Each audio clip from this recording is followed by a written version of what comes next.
Recondicionamento do Tornado 2200 de 18 polegadas. Colagem da primeira centragem.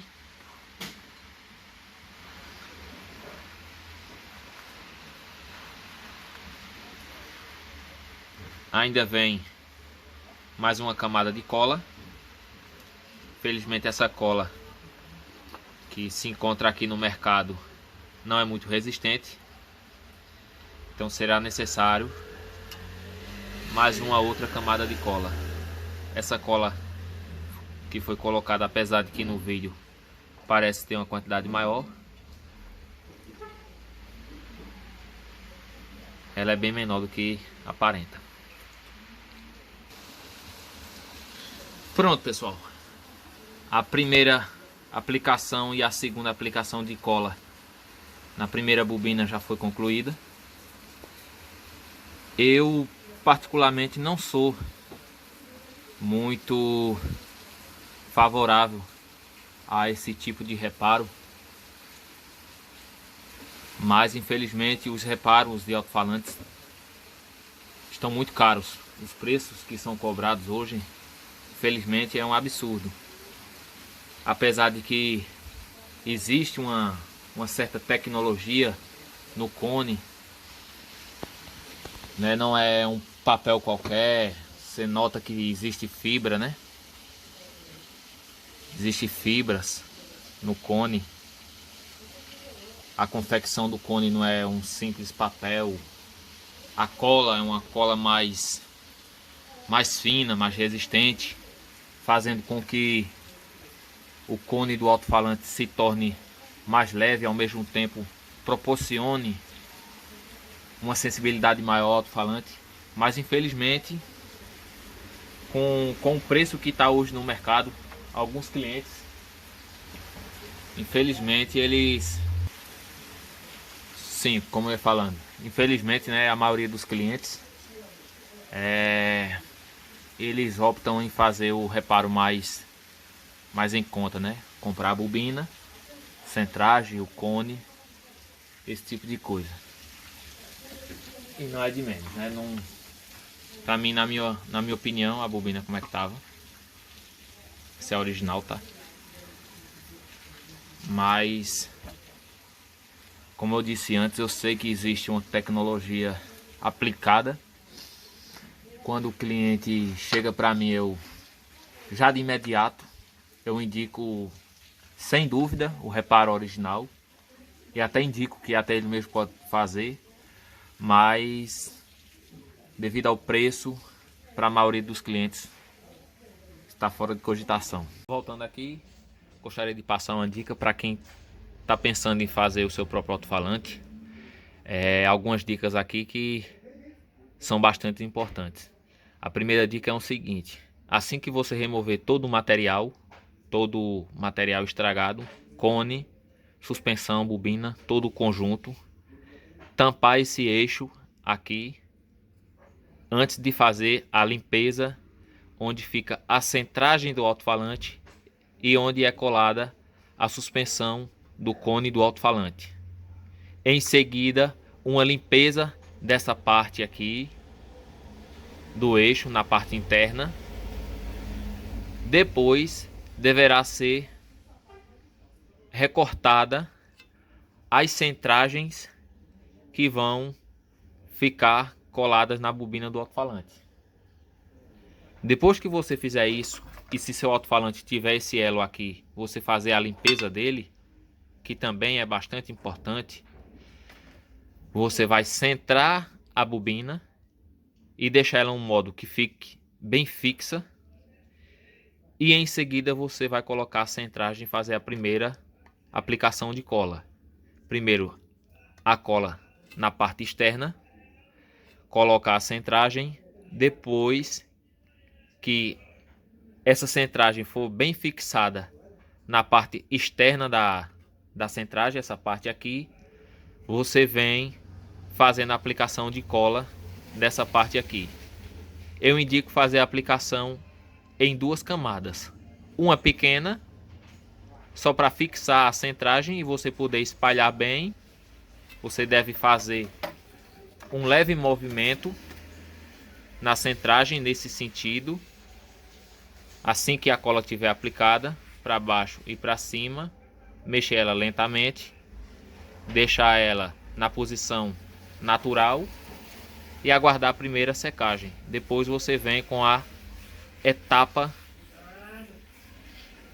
da segunda aplicação de cola. Outro detalhe muito importante que não pode ser desconsiderado de maneira alguma: se você deixar borrar aqui, cometer o erro e deixar cair um pingo daqui para aqui, faça a limpeza imediatamente. E se estiver seca, faça a limpeza também, porque isso poderá fazer com que a bobina se danifique. Pois na hora que você bota o alto-falante para tocar, ele não, se for com o sinal baixo, você não vai perceber que essa bobina está sendo descentrada. Porém, quando ela está tocando em um nível de sinal de áudio muito alto, essa bobina, se o eixo for muito apertado, principalmente, ela vai rapar e vai acabar arranhando a bobina. Quando você pega uma bobina que ela está rapada no lugar, o erro é esse. E são muitos, tá? São muitas pessoas profissionais, entre aspas, né? Eu não acho que seja profissional isso que ocorre, mas muitas pessoas cometem esse erro. Inclusive eu já até chamei a atenção: olha, isso aqui, quando o alto-falante está tocando, ele empena a bobina. Se você não tiver um gerador de sinais para aplicar uma varredura de frequência e analisar o alto-falante como é que está respondendo depois de pronto, não estou falando de ruído rosa, tá? Tô falando da varredura de frequência. Frequência baixa, frequências médias e, se preciso, até frequências altas. Tá ok? Então, sem mais delongas, fazer a segunda etapa, que é a colagem da segunda centragem.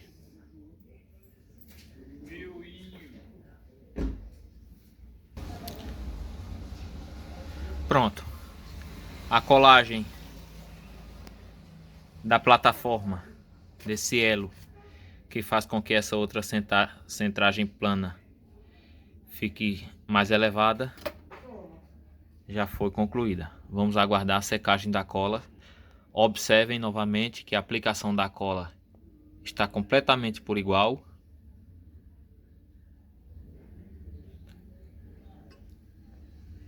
É um reparo que não é montado num gabarito, ele é montado a uma pequena falha aqui, deve ser corrigida. Vou fazer uma pausa aqui e fazer a correção. Pronto. O elo está fixado no local. Ele é uma plataforma que faz com que essa centragem fique em uma posição mais alta do que a centragem inferior. Agora é aguardar que a cola seque 100%. Você pode dar continuidade e já ir colando a outra centragem, porém eu prefiro aguardar a etapa de secagem dessa cola aqui. Mais uma vez, observem que a aplicação da cola está toda por igual. Esse é o ideal.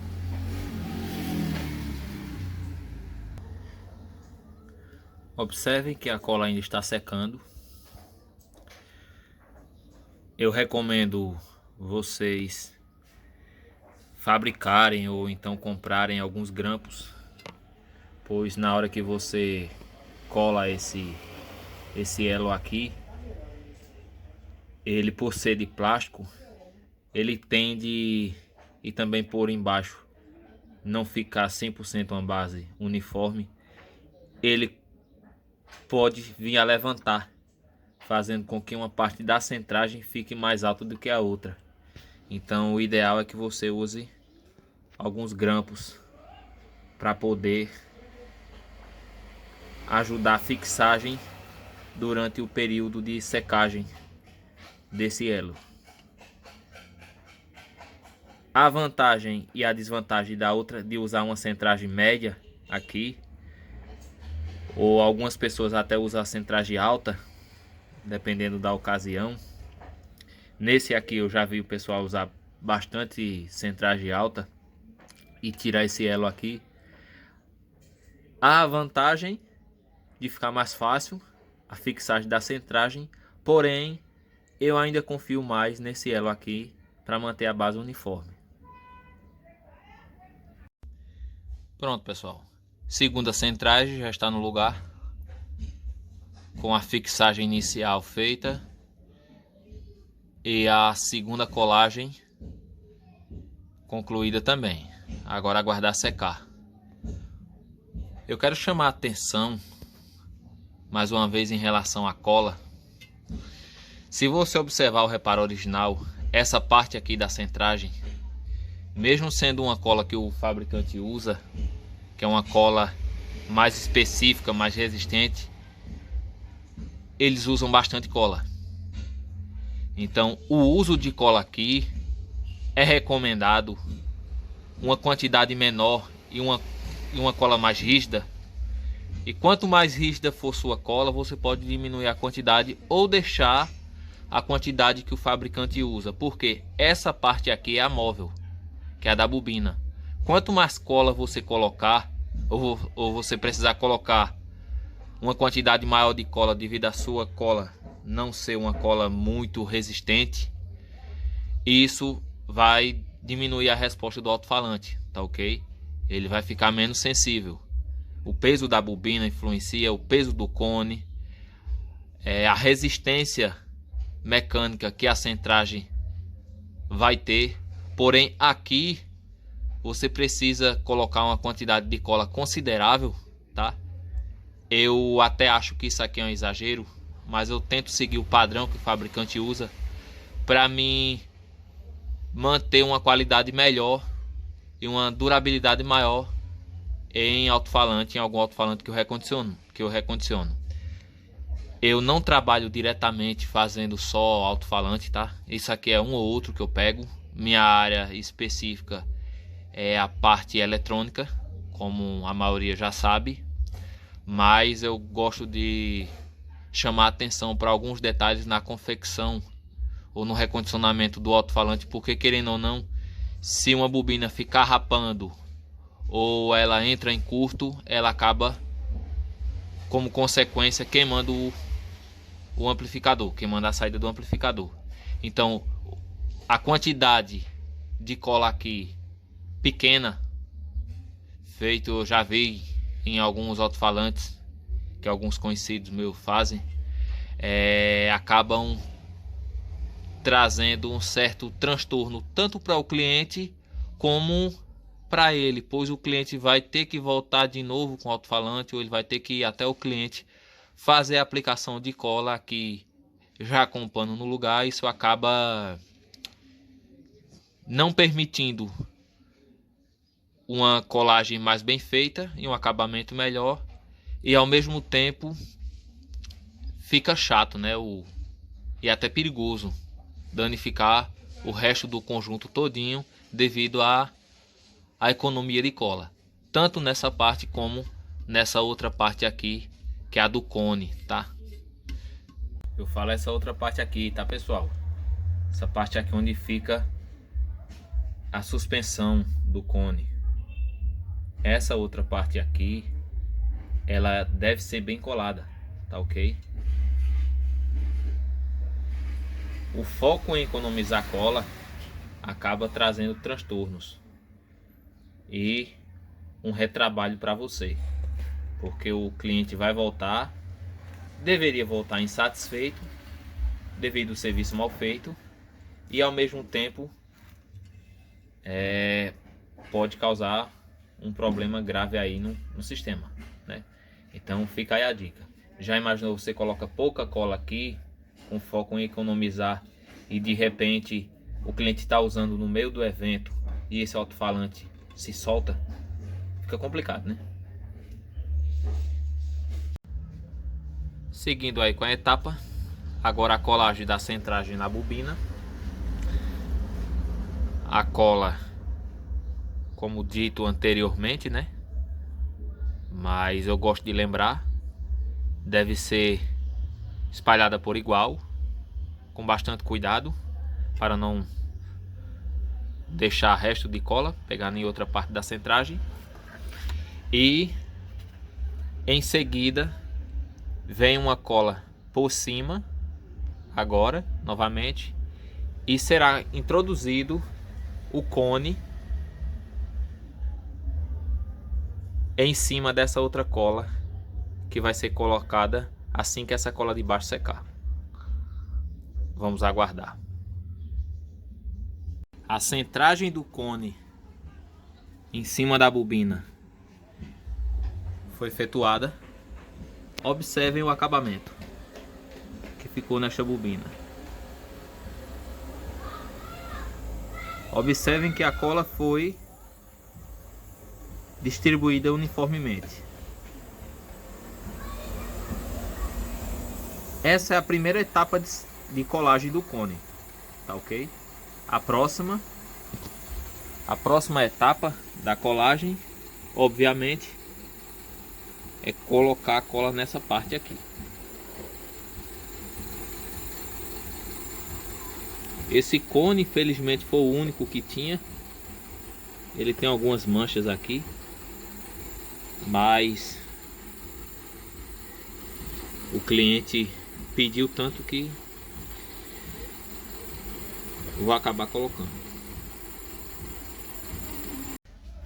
Próxima dica: já foi efetuado a colocação da cola aqui embaixo. Uma dica que eu dou para ajudar na fixagem, para que a cola penetre nos poros da suspensão do alto-falante e assim permitir uma fixagem mais segura, eu indico você segurar com a mão e com a outra mão você vem com a chave impulsionando, passando dessa forma para que a cola entre nos poros da suspensão. Isso vai ajudar na fixagem da mesma. Algumas pessoas preferem utilizar a cola de junta, aí fica a seu critério. Eu utilizo essa cola aqui, que é vendida pra gente como a cola da Eros. Então, o processo é esse: é vir passando, espalhando bem, tá? Coloca uma quantidade de cola razoável, mas também não pouca, tá ok? Eu, como já conheço essa cola, eu já sei a quantidade exata a usar.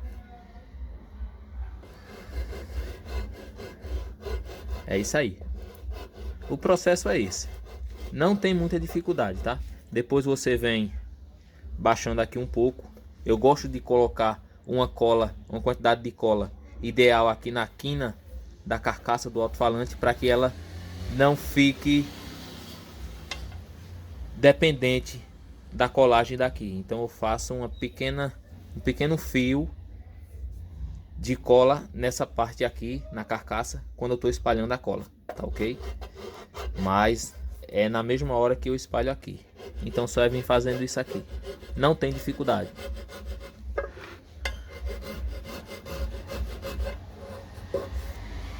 Pronto, pessoal. Como já dá para perceber, chegamos às etapas finais do recondicionamento do alto-falante. A bobina já está fixada no local. Os terminais da bobina já estão soldados e também fixados no local. A guarnição também já está toda concluída, já foi toda colocada. E se esse vídeo está te ajudando, eu vou deixar mais outra dica aqui, tá? Principalmente para quem tem dificuldade em fazer a soldagem da bobina de alumínio, fazer a conexão entre a bobina e o chicote. Você pode optar por um terminal para fazer essa conexão. E também eu vou deixar uma dica aqui, tá? Que você pode estar usando isso aqui. Esse aqui já faz um bom tempo que eu tenho. Essa gota mágica. Você vai raspar, tirar o verniz do fio de cobre. Irá colocar uma gota ou duas ali, dependendo da sua necessidade. E vai fazer a aplicação da solda. Se necessário, você vem, limpa novamente o fio, que vai deixar algum resíduo. E você aplica novamente a gota mágica e faz a aplicação de solda. Isso vai ajudar a fazer a soldagem da bobina de alumínio com o chicote. a soldagem é 100% segura, tá ok? Então agora irei fazer a varredura de frequência com gerador de sinais. Depois irei fazer um vídeo aqui para quem não tem gerador e também não tem condição ou vê que é um investimento um pouco alto, apesar de que hoje em dia existem geradores com custo bastante acessível, mas eu vou postar uma dica aqui de um aplicativo, tá? Se você quiser evitar de estar usando a saída do fone de ouvido do seu telefone, você pode usar uma placazinha daquela de áudio Bluetooth. Se você já tiver nem esse gasto, você vai ter para comprar, para adquirir essa placa. E você vai poder estar ligando no seu amplificador e fazendo esse tipo de varredura. Por que eu recomendo isso e não a música? A música, devido a modulações de várias frequências, ela acaba dificultando a sua percepção da bobina se está rapando, tá ok? Você consegue ter até uma certa percepção com volume baixo, porém quando você aumenta o volume você não consegue perceber porque o próprio alto-falante está com barulho muito, está com ruído muito alto. Então, se você cometer alguns erros que eu falei no vídeo anteriormente, com o gerador de sinais, tá? Você vai conseguir identificar se seu alto-falante ficou rapando ou causando algum tipo de problema em todo o conjunto.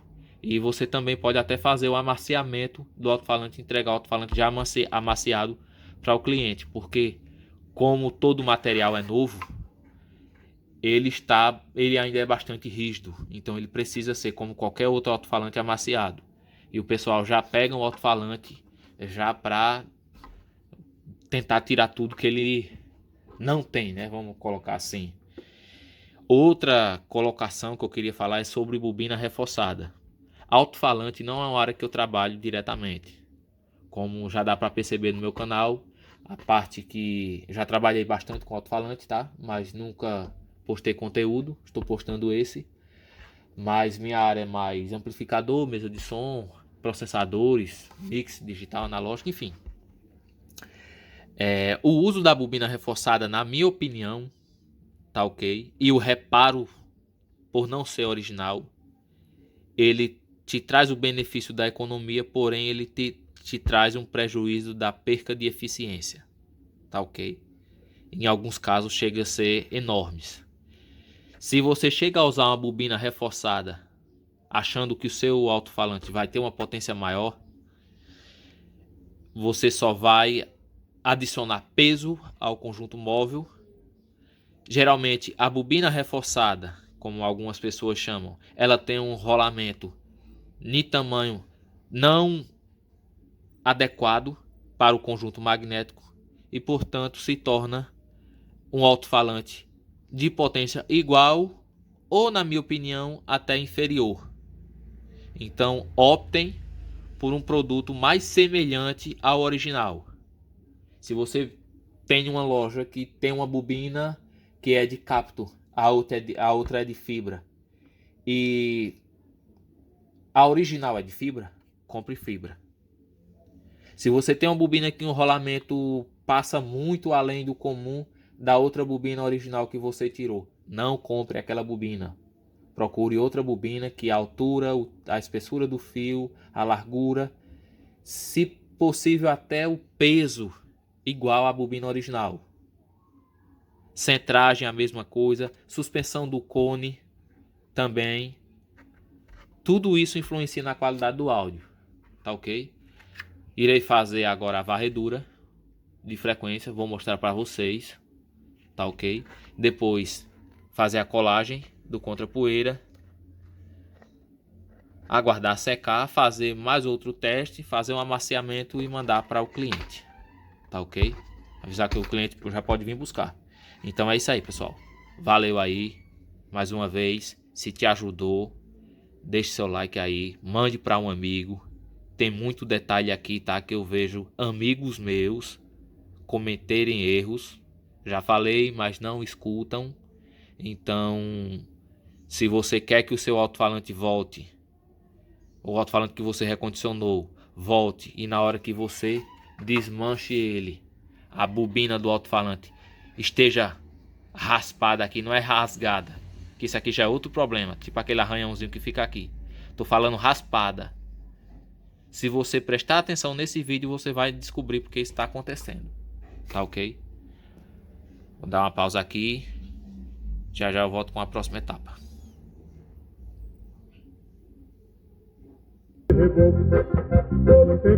Teste com áudio, tá? Pra dançar com meu benzinho numa sala de reboco. Só fico triste quando o dia amanhece. Ai meu Deus, se eu pudesse. Teste com música. Deixa eu trocar aqui essa música. A pedido de um amigo meu, Júnior Viana. Catando toada com seu cavalo alazão. Segue o relógio acompanhando o gado. O sol iluminando de empoeirado. Vago e preparado, vai ter vaquejada. Caminhão chegando, eu vejo na estrada. E lá dentro da faixa o boi tem que cair. E na arquibancada o povo quer aplaudir. Tem alguma coisa solta ali, ó, tá vendo? Tem vaqueiro e gado derrubado. Vocês observaram que tem alguma coisa solta aqui? Então, por mais cuidado que você tome, sempre cai alguma coisinha ali. Eu vou dar uma pausa e ver o que caiu, porque olhando assim não dá para perceber. Vou ter que fazer uma pausa, tá? Pronto, já identifiquei o que era. Acabei de limpar. Mas era um pouco de cola. Essa cola aqui amarela, cadê? Eu não sei se isso foi tinta que bateu, tá? Ou se foi cola. Mas foi um pedacinho desse aqui, só que maior. Ele tinha descido lá pra baixo. Meu amor, eu bebo caranguejo, é cachaça do Rian. É a cachaça que eu gosto, é caranguejo. Outro dia eu sou louco, o paredão que o Viana respeita, o paredão de ferro. Vou de fácil coleções, pode cacete. Paredão e M motor. Vamos à varredura. Ah, tem coisa querendo descer aqui pra dentro, ó. Tomem cuidado, tá? Vamos à varredura agora. Pronto, iniciando o teste, né? Vamos em modo. Tá fazendo a varredura. Vou subir mais o sinal.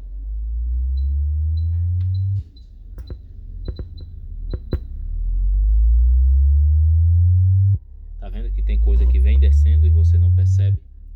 Tá no cone.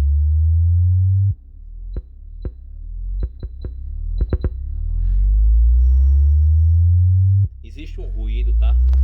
É das ferramentas aqui da minha bancada. Levantei o alto-falante. Tô segurando aqui com a mão. É bastante pesado. Mas você nota que não tem. Vou lá em modo de novo. Vou diminuir o tempo. Vou subir, tá de 30 Hz a 100 Hz. Vou descer os 100 Hz. E vou subir, ou melhor, desci os 30 Hz para 20 Hz. E vou subir os 100 para 200. Para um sub ou para algum ruído que o alto-falante esteja produzindo inapropriadamente, já é o suficiente. Tá ok? Vou aqui aumentar a amplitude novamente do gerador. Esse ruído, como eu falei para vocês, é da bancada, tá? Já eu levanto aqui o alto-falante para vocês observarem. Subiu o nível.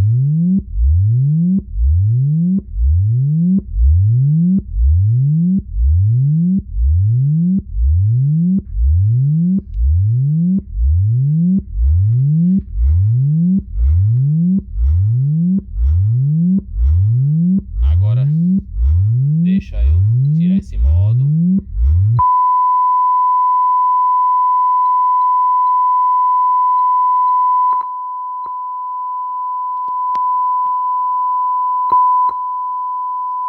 Vamos à frequência.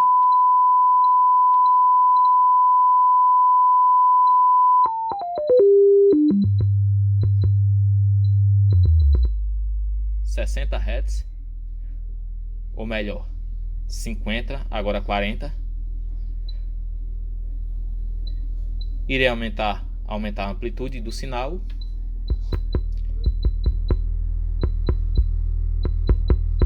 Isso aqui é o amaciamento, tá, pessoal? Esse tipo de amaciamento você não deve aplicar jamais a potência toda no alto-falante. Você deverá aplicar uma onda senoidal com uma frequência relativamente baixa e uma potência também baixa. Por quê?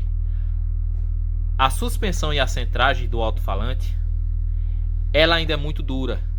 Se você aplicar uma potência muito alta, a bobina do alto-falante, você só vai manchar torrar ela, na realidade, né? Você vai acabar aquecendo o verniz, porque esse conjunto móvel, ele ainda está muito duro.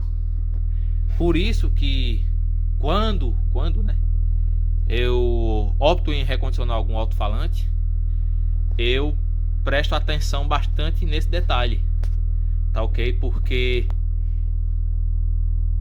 se você entrega o alto-falante para o cliente que já quer sair metendo cacete no alto-falante, isso pode dar uma grande dor de cabeça. O cliente fácil ele irá queimar a bobina do alto-falante, tá ok? Deixa eu dar uma pausa aqui, desligar. Pronto. Ele fácil irá queimar a bobina do alto-falante, porque ele pensa que tem um alto-falante novo, original, não é mais original. Então ele vai tentar tirar mais som de um alto-falante que relativamente caiu a potência devido ao conjunto móvel ser mais pesado e menos eficiente, e ao mesmo tempo o alto-falante vai estar preso ainda, né? Não vai estar maciado. Então aí você diz: não, eu já entreguei um monte de cliente, ele não reclamou e não voltou. Beleza, ele não reclamou e voltou porque ele está com aquela certa, vamos dizer assim, aquela dor de ter gastado de ter pago algum preço para fazer a manutenção. Então ele vai ter um certo cuidado, sim, acredito eu. Mas tem clientes aí, tem pessoas que não aliveiam não. É pegar e pau de novo. Ó, queimou. Já ouvi boatos, tá? Não trabalho com essa parte aí, mas eu já, sabendo disso, eu já passei para o pessoal. Amassei o alto-falante antes de entregar para cliente que já quer pegar o alto-falante e sair dando pau.